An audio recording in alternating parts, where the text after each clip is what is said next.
जय श्री कृष्णा, श्री राधे। मेरे YouTube channel में आप सबका स्वागत करता हूं। आप सभी को हर हर महादेव। दोस्तों, आज का जो विषय है वो भगवान शिव पर आप किस तरीके से पंचामृत अर्पित करते हैं, उनको स्नान कराते हैं। देखिए, जल्दबाजी के अंदर हम पंचामृत पूरा इकट्ठा करके ले जाते हैं, एक साथ चढ़ा देते हैं। तो इस तरीके से पंचामृत से स्नान नहीं कराना चाहिए और इसका कोई फल भी आपको नहीं मिलता है। तो पंचामृत जो कराने की विधि है वो सबसे पहले दूध से, फिर दही से, फिर घी से, फिर शहद से, फिर शक्कर से। शक्कर जो है आपके पास में वो पिसी हुई होनी चाहिए। तो इस तरीके से ये क्रम होता है। अब हम क्या करते हैं, हम पांचों को मिला के ले जाते हैं और फटाफट उस पर चढ़ा देते हैं। सबसे पहले जब आप भगवान की सेवा करने जा रहे हैं, भगवान शिव की आप सेवा करने जा रहे हैं या किसी भी मंदिर में आप जाएं, तो सबसे पहले वहां देखिएगा आप कि वहां पर साफ सफाई है कि नहीं है। यदि वहां साफ सफाई नहीं है, गंदा है, तो आप झाड़ू पोछा अगर आप कर पाए तो सबसे अच्छा है, पहले वहां आप साफ करिए।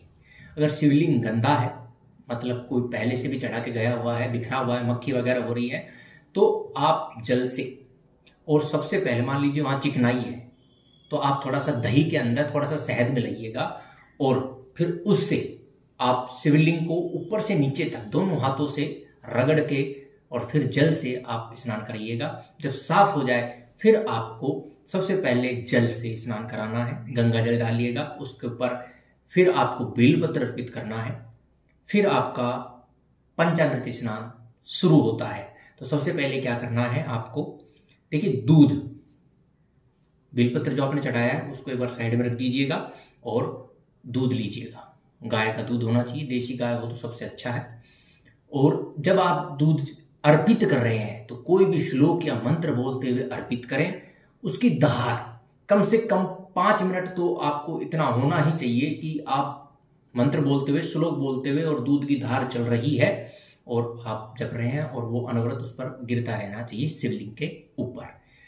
तो ऐसा करने के बाद में फिर आपको वापिस जल अर्पित करना है।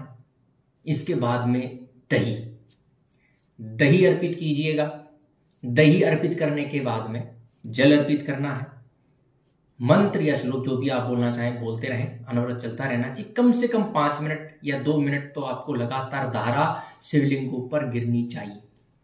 इसके बाद में आपको क्या करना है, घी, देसी घी हो, थोड़ा सा तवा हुआ हो, मतलब जमा हुआ नहीं हो, क्योंकि वो चिपक जाता है। तो हल्का सा गर्म करके थोड़ा सा ठंडा कर लीजिएगा और उसकी भी अनवरत धारा आप उस पर प्रवाहित कीजिएगा। देखिए, धारा का ही फल मिलता है, यदि आप धारा प्रवाहित करेंगे तो ही फल मिलेगा आपको।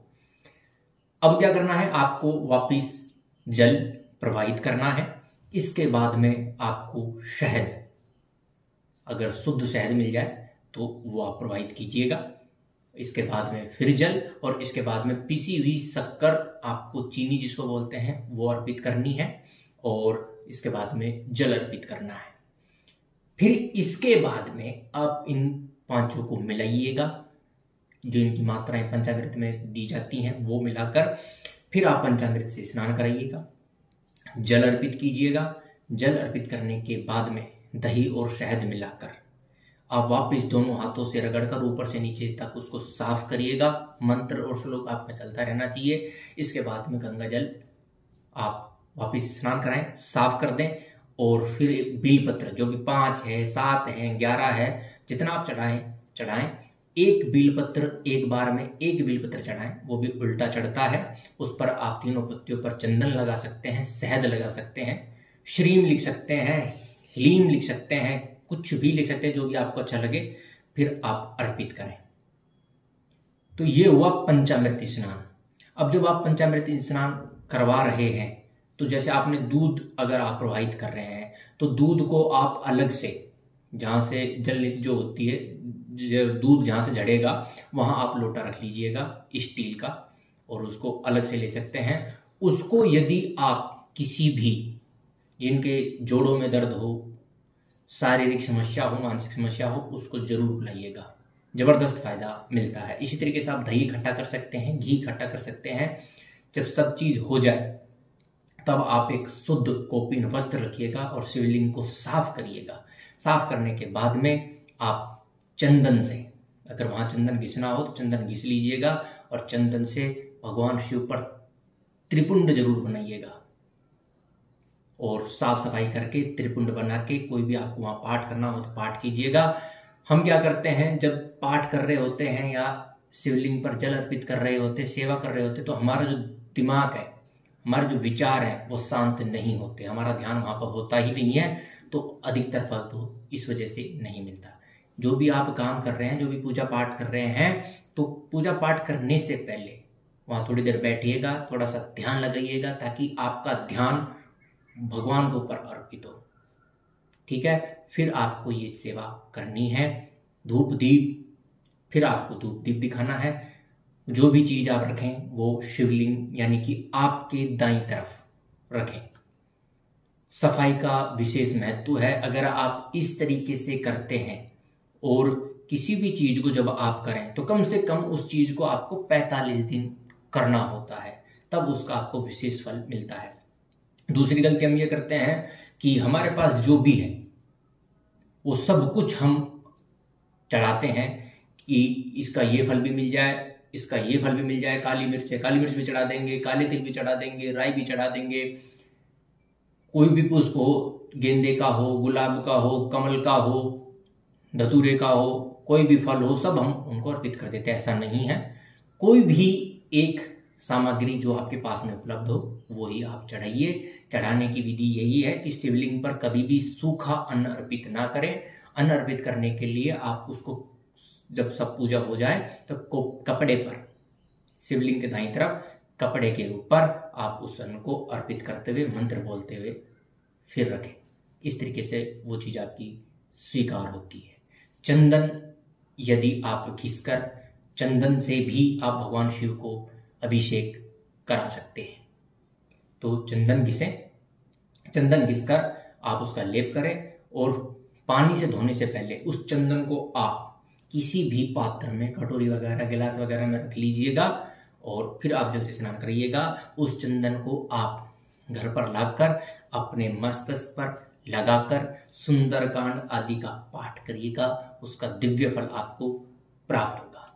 यदि आप रुद्राभिषेक करवाना चाहते हैं, रुद्री पाठ आप यदि करवाना चाहते हैं, तो उसका जो समय है रुद्री पाठ का, ये आपको कोई भी नहीं बताएगा। रुद्री पाठ का समय सूर्योदय से पहले शुरू करिएगा या सूर्यास्त के समय शुरू करिएगा, तब आप उस पाठ को करवाइएगा, फिर आप उसका अद्भुत फायदा आपको मिलेगा।